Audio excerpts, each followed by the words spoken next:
did you think when you woke up this morning you were close enough to make a run, because so many people do make runs in this tournament? Funny thing was, I didn't actually know where I was. I don't look at leaderboards, I don't look at scores. I went home having spoken to Amanda in the CBS booth, and so I was tied for the lead. So when I left there, I said, okay, I'm tied for the lead. I went home 2 hours later after practicing, obviously, and getting some physio, but I didn't check the scores. I woke up this morning and checked the tee times, and I was like, oh, I'm actually 2 shots behind. So I managed to sleep thinking that I was in the lead or around the lead. Or I don't really get too bogged down by specifics. I knew I had to come out here and make a bunch of birdies today, so nothing was going to change it. Whether I was 4 shots back or 1 shot back, it really had no bearing on how I had to play today. So luckily I managed to have that mindset overnight, and when I got going, felt really comfortable. And I guess the guys, I didn't see what the leaders did. I saw Andrew Landry coming in, he congratulated me, a good friend from Austin, and I guess they didn't really do much out there. They lost 4 groups or 3 groups, and thankfully I was able to have a little cushion there at the end. So you never knew where you were in the course of the day?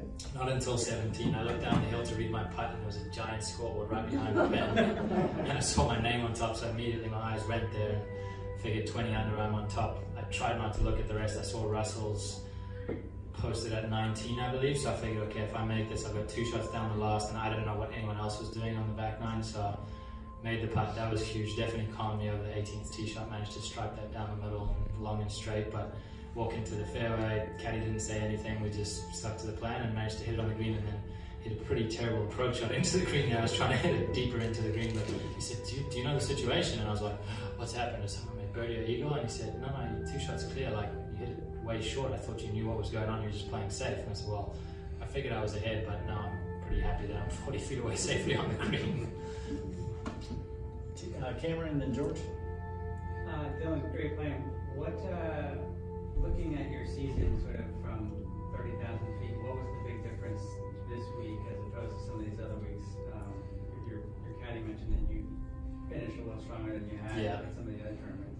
It was mental clarity. I owe a lot of credit to my sports like Jay Brunza in San Diego.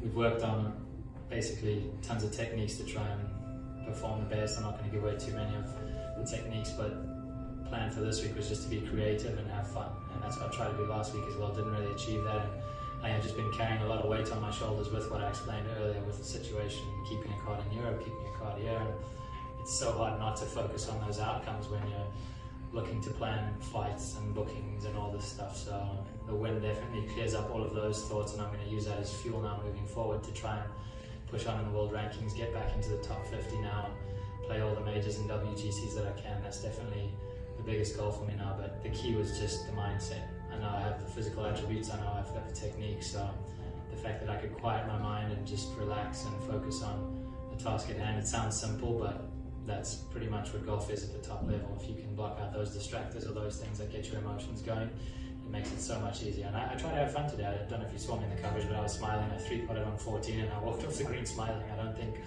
many pros out here can do that, so that's definitely something that I have in my arsenal, that I don't get down on myself. I try and stay happy most of the time.